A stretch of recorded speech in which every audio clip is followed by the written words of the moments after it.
दास ने कहा कि जिनके संतान नहीं है वो बहुत अच्छी पुण्यात्माएं हैं, जबकि समाज की सोच इसके विपरीत है। क्यों है? क्या कहते हैं? इन भ्रमित किए हुए इन अज्ञानी अनाड़ी संतों द्वारा, नकली संतों के द्वारा, कि जिसके संतान नहीं, जिसका पुत्र नहीं, संतान संतान में भी नितान बाजरी, कि जिसका पुत्र नहीं, बेटी बेशक हो, कहते हैं वो उसकी गति नहीं हो सकती। क्यों नहीं हो सकती? क्योंकि पुत्र फिर श्राद्ध करेगा, जेठा बेटा। बड़े पुत्र का जिम्मेवारी है कि माता पिता के श्राद्ध करेगा वो। उन पेट भरों ने अपने स्वार्थवश इस तरह की थ्योरी, इस तरह का विधान बता दिया भगवान का।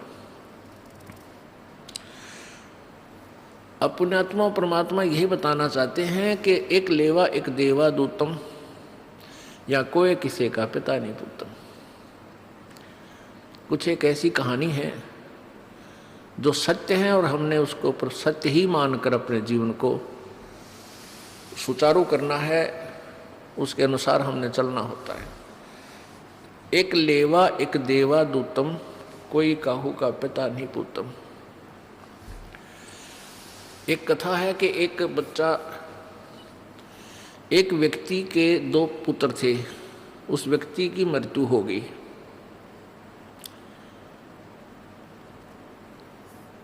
और वो आपस में क्या थे कि बड़ा लड़का जो था वो दूसरी पत्नी से था, उसकी मृत्यु होने के बाद दूसरी शादी कराई तो दूसरा लड़का उसके दूसरी पत्नी से प्राप्त हुआ था। तो दोनों ही पत्नियां उसकी मृत्यु को प्राप्त हो चुकी थी और बड़े लड़के की शादी कर दी थी, छोटा भी अनमैरिड था, और खुद उस व्यक्ति की भी मृत्यु हो गई।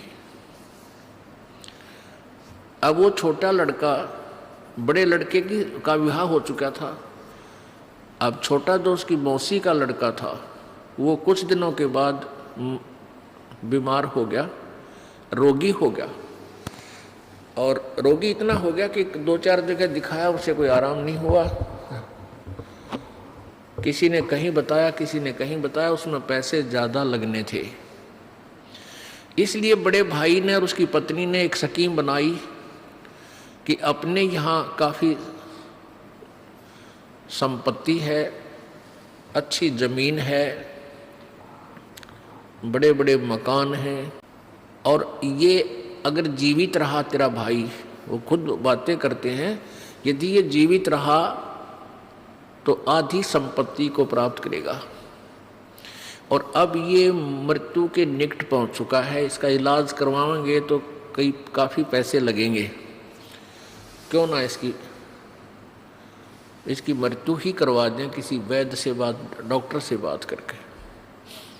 दोनों की एक स्कीम होगी, एक राय होगी, और एक वैद्य से प्रार्थना की। एक वैद्य से उन्होंने कहा कि ऐसे ऐसे हमारा भाई है और उसको आप विष दे दो।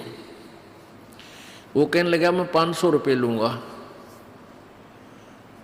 क्योंकि तो फिर 2 नंबर का काम करनी है तो साथ में अपना भी उद्देश्य रखते हैं। उसमें 500 रुपये आज के 5 लाख के करीब थे, तो उन्होंने स्वीकृति दे दी। उस वैद्य ने उस रोगी को ऐसी दवाई दे दी जिससे उसकी कुछ दिनों में मृत्यु होगी।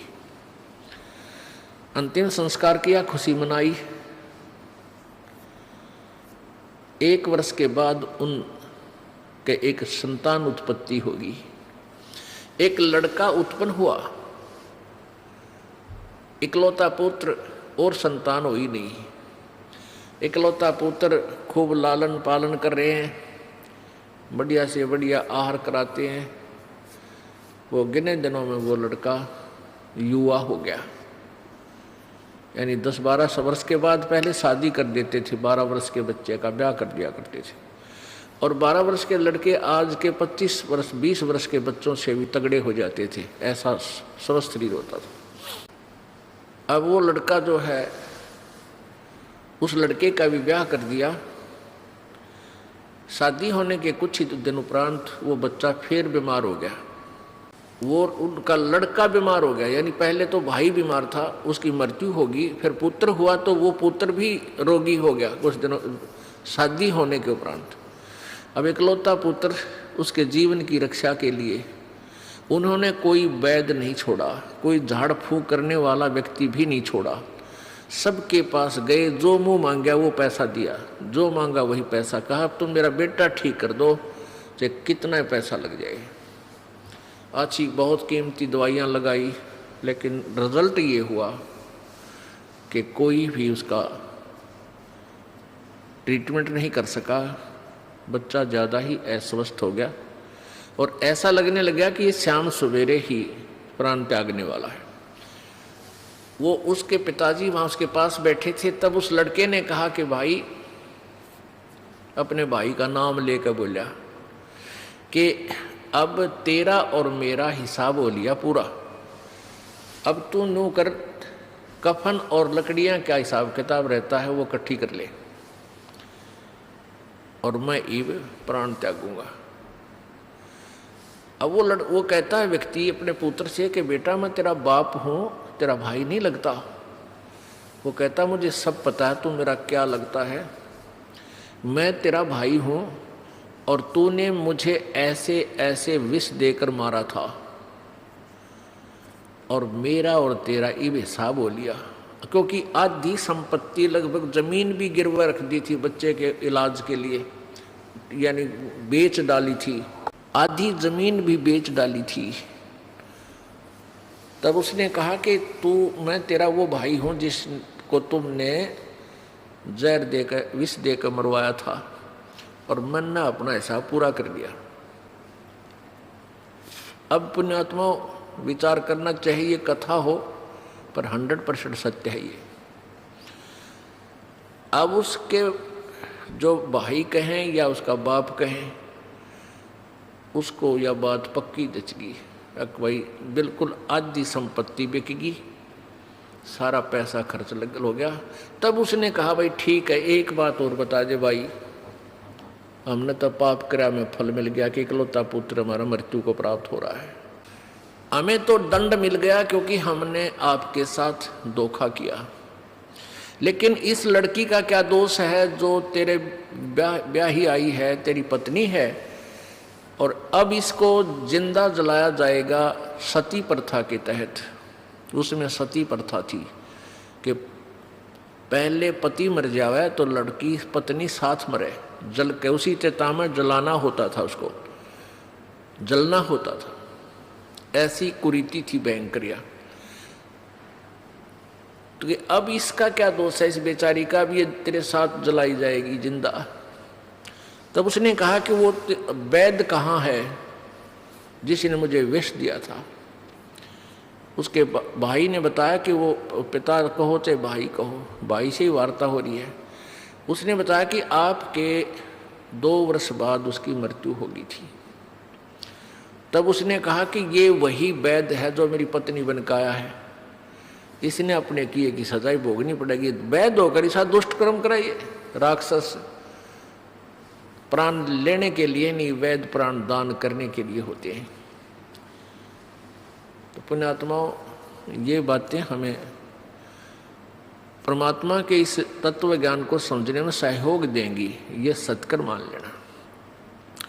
यहाँ परमेश्वर की वाणी बताती है कि एक लेवा एक देवा दूतम और कोई किसी का पिता निपूतम।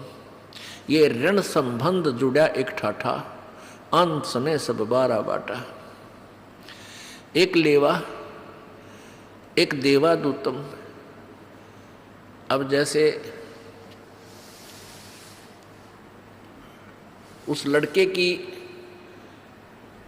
जो बड़ा भाई था, उसने अपने भाई की संपत्ति हड़प ली, उसको मरवा दिया, तो लेने वाला दूत हो गया कि उसने हड़पया, और फिर वो लड़का बनकर वही आत्मा आई और उसकी सारी संपत्ति रोग में लवा दी। अब वो देने वाला दूत हो गया। एक दूसरा उदाहरण देते हैं। एक ऐसा बेटा है, अपने माता पिता की सेवा करता है और पिताजी घुट्टी लावे और धमकावे, और बेटा कुमा कुमा के लिया और बाप की सेवा कर रहा है। तो उस बेटे ने किसी जन्म में उस बाप के साथ उस पिता वाली आत्मा से ऐसे ही लूट रखा था किसी भी तरीके से। और एक ऐसा बेटा है, पिता कुमा कुमा का मरले है और बेटा छाती फूक फूक का दारू पीवे है, किधर कार कढ़वा ले, किधर मोटरसाइकिल लावे और उसको बर्बाद कर रहा है और वो रो रहा है और दे रहा है। तो यहाँ बताते हैं एक लेवा एक देवा दूतम। तो उस पिता ने उस बेटे वाली आत्मा से कभी किसी जन्म में धोखा किया है। अब तो ये लोग क्या करते हैं, ला तेरे छोरे लुआ दूंगा 5 लाख रुपये लगेंगे और 1 साल घुमा के कह दे भाई मन के विराग लेता ही दे दिए थे। वो 5 लाख रुपये ईब तक ले लिए और रोने वाला रो रहा है बेचारा। वैसे तो दोनों ही निकम्मे हैं, जब क्यों पंगे में पा दे। भगवान में विश्वास रखे, दान धर्म करे, मालिक आगे दरिया पावे। फिर अब उसने पैसे हड़प कर लिए, मार लिए, जो राजी हो गया। पहले तो वो इस जन्म में बर्बाद हो लेंगे और फिर रह गए पाप, वो अगले जन्म में उसको और देना पड़ेगा। मनमाना अगले जन्म में वो जो जिसके उसने पैसे रखे हैं, हड़पे हैं, अगले जन्म में कभी जब मानव शरीर होगा मनमाना जमाई बन कर लेगा। बेटी भी ले जाएगा और साथ में पैसे भी लेगा और ठोक ठोक कर बजा के इतने लूँगा। बेटी ने तंग करे फिर लेकर जा, फिर ले, मतलब इस तरह पीछे बहुत ऐसी कुरीतियाँ बहुत ज़बरदस्त थी। दारू पीता, लड़की अपनी पत्नी को तंग करता, माता पिता ने सोचे भाई इसका घर बस जाए, फिर और पैसे देते, बेटा तेरा रोजगार हो जाएगा, गुजारा चल जाएगा। लेकिन ये है सब लेन और देन ही, ये फाइनल समझ लेना। तो यहाँ उद्देश्य ये हमारा समझाने का सारी कहानी कि आप यहाँ के रहने वाले नहीं हो, यहाँ से आप पीछा छुड़वाओ और उस लोक में चलो जहाँ कोई ऐसा कुछ भी नहीं है, उस सतलोक में चलो। उसके लिए परमात्मा बताते हैं, कबीर जी स्वयं आकर बताते हैं कि तुम हमारी शरण में आओ। हमारी शरण में आने के बाद तुम्हें यहाँ के जो नकली सुख हैं वो भी देवांगे अगर आवश्यक हुए तो यहाँ प्रसंग चल रहा था कि भाई जिनके संतान नहीं है, संत भाषा में उनको कहते हैं कि ये घनी पुण्यात्मा है, और समाज कहता है कि जिसका संतान नहीं है उसके तो सुबह दर्शन भी ना होने चाहिए, वो तो नपुता है। अब देखो कितना अंतर हो गया। और संत परमात्मा के विधान अनुसार के उन पुण्यात्माओं का कोई लेन देन नहीं रह, केवल यार को ना उनका ही। और यदि उनको ये मार्ग भक्ति का मिल जाए वो पीछा छुड़वा सकते हैं यहाँ से, उनको सबसे बड़ा बेनिफिट ये मिलेगा।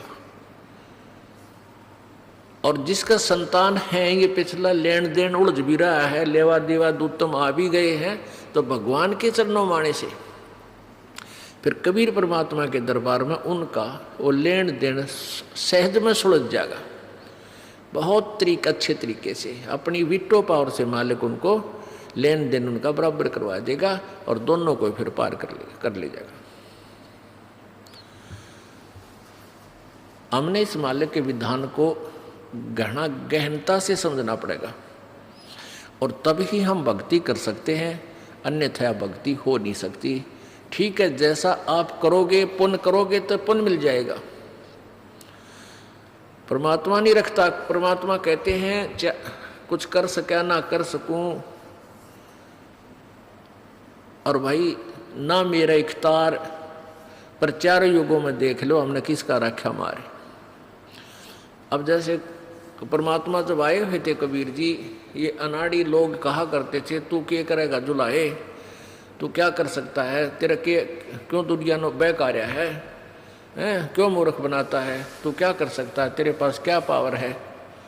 तो परमात्मा अपने भक्तों को समझाते हुए उनके सामने कहते थे कि भाई कर सका ना कर सकूँ ना मेरा इख्तार, पर चारों युगों में देख ले हमने किसका रखा मारे। जो दान धर्म कर रहे हैं उनको संकेत भी कर रहे थे और उन अनाड़ियों को उत्तर भी दे रहे थे। जैसे सुदामा ने 2 मुट्ठी चावल दिए थे, उसका महल बना दिया और धन दे दिया।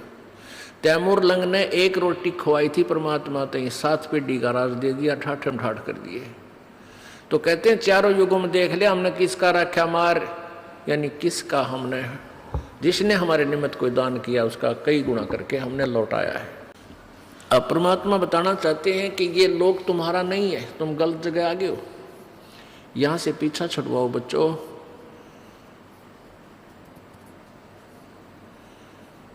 और कहाँ है वो स्थान, कहाँ जाना चाहिए हमने।